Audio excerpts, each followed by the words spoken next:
So these top boxes I had put back the beginning of August,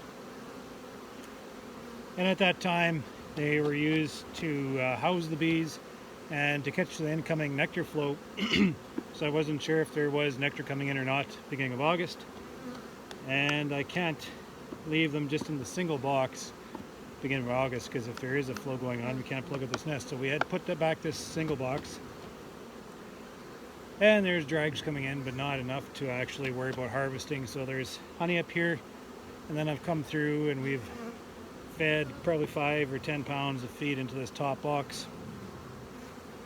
They might as well be pushed down to singles right now, and I might as well just be doing that now, but I don't have time. I'm just going through and I'm just assessing and I'm calling out. That's what I'm doing now.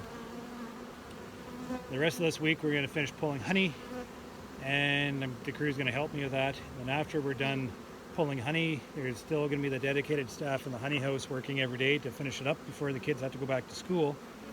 And then the guys, I'll have a few guys. There's a guy going on to the harvest crew, and university's leaving me early. So then I'll have one guy to help me. We'll come through after all the honey's off, and we'll come through and we'll pull these off, blow the bees out, and I'll let the bees rob out this top box and get them down to that bottom chamber.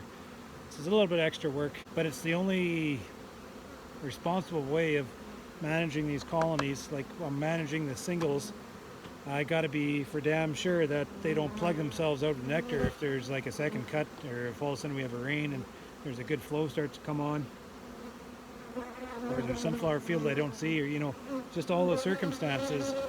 This second box kind of acts as that cushion. So if there was a honey flow at that time, we'd be coming through and we'd be skimming off these second boxes and harvesting them.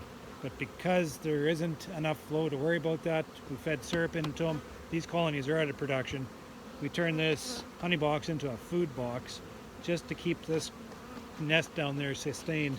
Because there's, like, we pulled out that last colony, I could count 7 frames of brood in there, pollen in there, and a little bit of honey. We got to make sure she didn't starve out.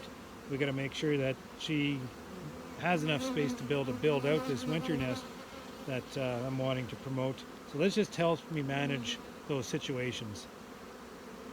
But I still have to go around and collect the 1,000 boxes that we put out to manage that, which is going to be a little bit of work, but we're not afraid of work on this farm.